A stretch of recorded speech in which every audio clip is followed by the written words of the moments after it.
So Toy Story just came out on Blu-ray, video, on demand, and all the other 1 million formats that I'm sure they're trying to make us buy into. Not buying it, Disney, you fucks. We'll be doing Bought that shit illegally. Yeah, damn it! I was about to say we'll be doing our own backyard deals. Look, man, I don't know who this person is that's selling these brand new movies, but can't do this any longer. However, I'm glad we did it with Toy Story 4 because it was totally worth it. In fact, I dare say it would be worth the full wallet-ripping price that Disney puts on their movies. Yeah. Look, bros, we're in 2019. 25 bucks or more for your movie? Come on, bro. 30 for them. Let's knock it down, man. Yeah. 15 max. Free. That being said, it is worth the full price if you're interested. Toy Story 4 is, we've talked about 1, 2, and 3, or rather, we're going to eventually release that video. This goes first because this just came out. But this movie, I'm going to say it, dude. It's the best Toy Story movie. I said it. What do you think? I think it's the best one, yeah. It's shocking to me because I know some people think that part 2 is better than part 1. Yeah, that's a thing. Like, this one's being really divisive. I've seen a lot of people be like, it's okay. And I'm like... That's what I say to them. Look, a lot of people think that part 2 is better than 1. So, in a lot of people's minds, they got better as they went along. In our minds, we love part 2, don't get us wrong, but I think we agree that part 2 is probably the least good. Yeah. And then 1, and then 3 are, 3 would be the best up to this point. But 4 just came and said, hey, guys, I'm like way better than those guys over there, which is shocking because 3 was just like the perfect ending to a conceptual trilogy, if you want to call Toy Story that. So this thing coming in so strong from the beginning, by the way, was a very big surprise. The first scene in this kind of made a little tear jerk in my eye, man. I was like, oh man. And it uses something that they Randy Newman kind of said no. they kind of mentioned in Toy Story 3, which was interesting. It was like they use what's there to freaking build on it. It's cool. Yeah. So, if you've seen one Toy Story movie, in a lot of ways, you've kind of seen them all because they kind of have the same framework, but that doesn't mean that the substance isn't there. That's kind of what's so interesting about Toy Story. They've kind of been just retelling the same story over and over again. But the reason the movies are so beloved is because they always tackle things that are relevant to the people that are watching them. In this case, the narrative tackles the themes of perceived futility, the idea of moving on, themes of loyalty, and even stuff about social anxiety in there. That's heavy fucking shit for a fucking kids movie. Yeah, I think that this one kind of solidifies the idea that the movies are, as they go along, are made for the people who originally saw them. Yeah. Because we saw it with 3 get a lot more heavy in its themes, and this one's like, it's the heaviest one. And the brilliance of it is that, of course, kids can still see these movies and greatly enjoy them. But yeah, if you've grown up with these movies, as both of us have, and in different generations, no less, if you've grown up with these movies, these things grew up with you, and they tackle subjects that, yes, all these things will eventually be relevant to a kid. In some ways, some of the themes they tackle here are even put in the light where a kid can understand them and put them into his own or their own microcosm and use these lessons and these ideas.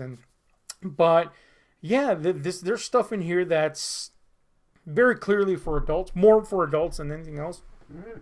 And thematically speaking, as well as some jokes, of course, but thematically speaking, it's the heaviest, I think, because really at the end of the day, yes, okay, something like death or whatever is a looming specter for sure, but I think more debilitating than that is the idea of not having a purpose and being useless, or having seen your purpose fulfilled, and then what? Like a purposeless life is no life at all. So this movie tackles all that, with fucking toys. Speechless. It was great, dude. I can't believe how good it was, and then I expected it to be good. Is the weird thing, I went in going, this is gonna be good. It's no way it cannot be good. And lo and behold, it was fucking great. Tell me something. Randy comes back. Randy Newman is back, so we get a lot of. No, but he actually does a good job with the music. I think this is probably his best score. Yeah, it's pretty good. Done. There's only like two. Yeah, but then, songs. So that's great. The animation in this is the best it's been, and part 3 was fucking stunning. It's really impressive in this, though. Yeah, it really. There's moments where it's like almost realistic. Yeah, like especially like on Woody's like vinyl parts. It actually looks like plastic, and it's pretty, not like that shiny fake plastic like vinyl. Right. Yeah, it's pretty impressive. There's like really impressive rain effects. It's a good looking movie.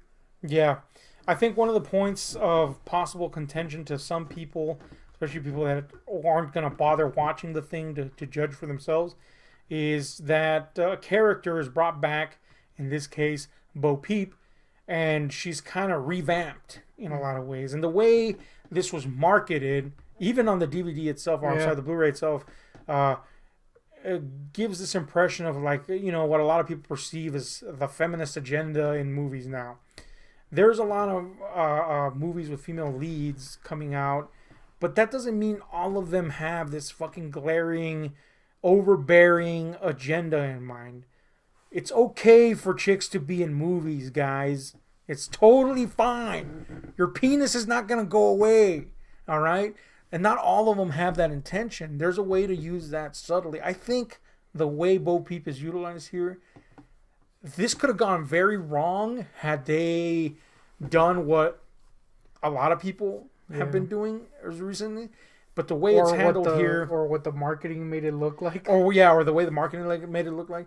But the way it's handled here is kind of real to life. Yeah. If we're getting outside the confines of people bickering on Twitter and losers that, want to cross their arms and stare at tweets and go, I'm angry now. Or vice versa, tweeting to anger people or cause controversy. If we look outside those idiotic confines, this toy movie has a more realistic approach to the way, women are finding their way in the real world, which is usually going out there and just doing it themselves and realizing, oh yeah, I can be an independent woman. But that doesn't mean I'm not a woman. That doesn't mean I can't have friendships with other people, and I can't long for things. I don't have to be a piece of shit. Yeah, I don't have to be a gigantic pink-haired piece of shit. And so Bo Peep is handled exactly that way. So she comes off as a credible character, one that you could, love, like, etc. So kudos to them for not doing, probably like what a Sony would have done, and just made it like stop.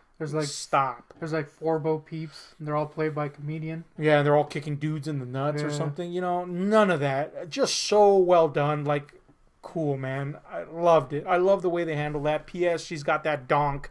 Dude, so there's that. No shit. She's thick as shit in this. Yeah. Thick Bo Peep. Yeah, that's what she was hiding under the skirts. I was a little like... I like how we just, we're like, look, dude, and then just totally ruined that. I was a little like confused by she was wearing like a pantsuit and all the toys and shit, but I get it now. Yeah. Donk. Now let's talk about the humor in this movie. I think it was particularly well handled here. It's kind of almost subtle. Yeah, I think this is... it goes along with that, so bear with me. I think this is the slowest paced movie, in that it doesn't go gag to gag to gag to gag. It's more like it's telling the little story, and then there's gags in there here and there. Yeah, but they're not like gag above content. Yeah. It doesn't go for the jugular immediately. It builds up. It's telling a story. Excuse me. It's telling a story primarily, and that's why you don't ever go, where's the joke a minute? Yeah. You know, you're like engaged in the story. But there are, of course, plenty of gags. Some people might not like certain things, like the fact that Buzz and Jesse are kind of like background characters.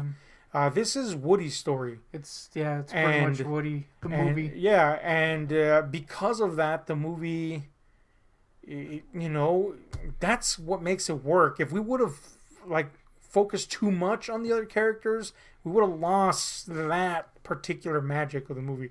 It's Woody's story through and through, and although these characters do get their their roles, which I think, by the way, are very well done. Again, the focus is never lost on Woody and what's important in the story, which I think was a great choice. They could have, lost that balance and gone, hey, let's remember Buzz is here. Let's stick him in for no reason. They even kind of set up a moment where it seems like it's going that way. And when they get separated and Buzz is going on his own mission, but it doesn't end up doing that. Yeah, and then now we also have new characters in this movie, as this kind of part of the course now.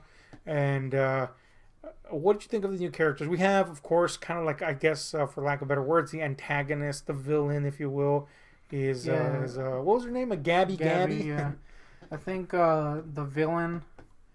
People said Lotso was a sympathetic villain, but really that bear was a piece of shit. This is a sympathetic villain. Yeah, this one, and it's interesting that it kind of sets her up like a villainous entity, in that she does she wants to take his voice box basically, and she has all these creepy minions, but she's never like evil. Yeah, you know what I mean? Like in fact, as the movie progresses, the idea or perception of her being evil lessens dramatically. To by the end, you're just like, yeah, man. Yeah. And in fact, it leads to a very touching scene with Woody and her, and an interaction with regarding her needs, if you will, not those kinds of pervs. Again, it's surprising to see that type of stuff in a modern movie. Now, I know we've seen it in a Toy Story before, but it always surprises me when they don't, again, go for like the dirty scrapper route. They go for something a lot sweeter and a lot, I think, more important for kids and people to fucking see, than something else. So, yeah, there's that. And, of course, this movie, if there is ever another one, and honestly, but then again, I said this is part 3, this probably should be the end, because the way it ends... Yeah. This does feel kind of like the complete thing, because, you had the first 2, which are very kid-friendly, and then the last 2, which are a lot more grown-up. Yeah. It just feels like a complete... And, of course, the way it ends with Woody. Yeah. It's just... again, that Woody story arc really does come to a finale here. And no matter how many new characters were introduced in it, you get that feeling of just like conclusivity. So, going back to those new characters, we have, I think by far as gags go, I think these plush, what was it, duck and a bear, bunny. I'm sorry, yeah. Key and Peele. Key and Peele, playing these characters. I think, as far as gags go, that's the go-to for the funniest stuff. There's one sequence that, just floored me. It was hilarious. It didn't you too. They just had the best gags in terms of that stuff. So there's no lack of gags, again, and they definitely, I think, have the best ones. And I think the core characters, namely Buzz, I think get to have their moment enough so that you don't feel cheated. Yeah. And also, I think because of Woody's arc, there is a feeling of satisfaction to the way, we last see them. So if this is the last one... Yeah, at the end, they're all together. And you're 100% okay with that. Yeah. Also, there's a little skunk car in this. Just saying, I want one. Yeah. Massive skunk car. Send it to me right now. Give me something, man. Still, though, I don't understand how the mechanics of like that's technically a toy. Is it living? Yeah. Okay. We gotta talk about the elephant in the room besides us, and that's this new toy Yeah. that's introduced into the mix, and it's Forky. Yeah. In the story, we have the kid. What's her name? I forgot her name. Bonnie. Bonnie. Yeah, that's right. Who of course now owns the toys, and she's trying to find comfort in this state of severe social anxiety as she enters school, which again, Woody always looking for a way to accommodate and help. Enables, and the way this happens is she makes I guess a toy. It's a fucking spork with some pipe cleaners and stuck on it and some googly eyes, and somehow it's alive. And at one point it questions its existence. Yeah. And you're like, yeah, how is it alive? Exactly. So the rules of how these toys live and breathe are like thrown more. If you really wanted to dissect this fucking thing, are really thrown into like a loop, because you're like, really, how? And why aren't certain toys not alive? There's at one point where, the idea that maybe imagination is what gives them life. Yeah, there's a point where they mention that she has the name on their foot, and that's what makes it happen. But then what? Not all of them have names, and so you bring up the skunk car, which is an RC car. We've seen an RC that's alive in the movies. Living. But there's a skunk car that they're riding. Again, it's a RC car with a skunk pelt over it. So Bo Peep and her minions killed a skunk, theoretically, to cover their RC car. Think about that. Unless it was supposed to be like a skunk car, in which case they killed a toy to hollow it out and use. Oh. Either way, they're killing. Disturbing. Yeah, but the point is, something. they have an RC vehicle which is not alive. In fact, they control. So why did one RC vehicle get alive and the other one didn't? Questions abound. If you want to dissect the movie, we'll touch on this when we talk about 1, 2, and 3. But I mean, again, the whole idea that this is a toy. It's Toy Story. It's about toys talking and shit. That's not the important thing. The important thing, as with most animated movies, is what's at the heart of it. And as aforementioned, they tackle some heavy shit here that kind of I guess puts a sweet light on some of the harder things to swallow in life. In this case, the idea of facing purposelessness. So, man, I really love that particular aspect of it. Give me anything you want to give me so we can go on to final score and final thoughts. I'm not going to lie, the end almost made me cry. As a lifelong Toy Storite, it was kind of touching. Mm-hmm. And that final little scene, that little line, I'm not going to ruin it, but that little line that Buzz said kind of made me all. Yeah. I was like, damn, dude. Not going to lie. Holding them tears back. I was like, oh. Yeah, it's one of them knuckle biters if you're in the presence of dudes that are trying to look masculine, but really all love Toy Story 2. Yeah, the fact that there's a bunch of dudes watching Toy Story already makes you not masculine. Yeah. So, dude, pop poop. Yeah, man, through and through, a fantastic addition to the series. And again, in my opinion, the best in the series, which, that ain't a bad place to be, considering part 3 was a slobber knocker, and they've all been, of course, awesome. So I got to give this a final score of a 10. It's good. It's a good one. Yeah. It's so rare to see a series where the sequels are not only good, but they get better. So here you have one. Yeah, I can only assume that some of the more responses are maybe they didn't want to see it end that way, or maybe they were disappointed they didn't get more of the other characters. Yeah, I don't know, but I think this as a arc for Woody is perfect. Yeah, ending. And let's not forget that, of course, Woody was the valued toy. Yeah. Really, if you think about it from the beginning, this is the way it should end, with Woody. Yeah. In a lot of ways it began with Woody, and how he was threatened Now, his existence was threatened, his meaning was threatened. Now here his meaning is redefined. So, boom, there you go. Series arc. Eat that. But yeah, man, really check out this movie. What'd you give it on the scale of 1 to 10? We'll give it a tenner. A tenner. We got a double tenner here. Again, that's kind of a thing recently. Yeah. We've hit some good flicks along the way recently. Toy Story. So, but anyway, tell us what you think about old Yachty Rots, as they call it in Backwards Land, or Bizarro Land, I guess. Babe. Good one, dude. So, let us know what you think about it. Hit like, share, subscribe, and those notification buttons, because we're out.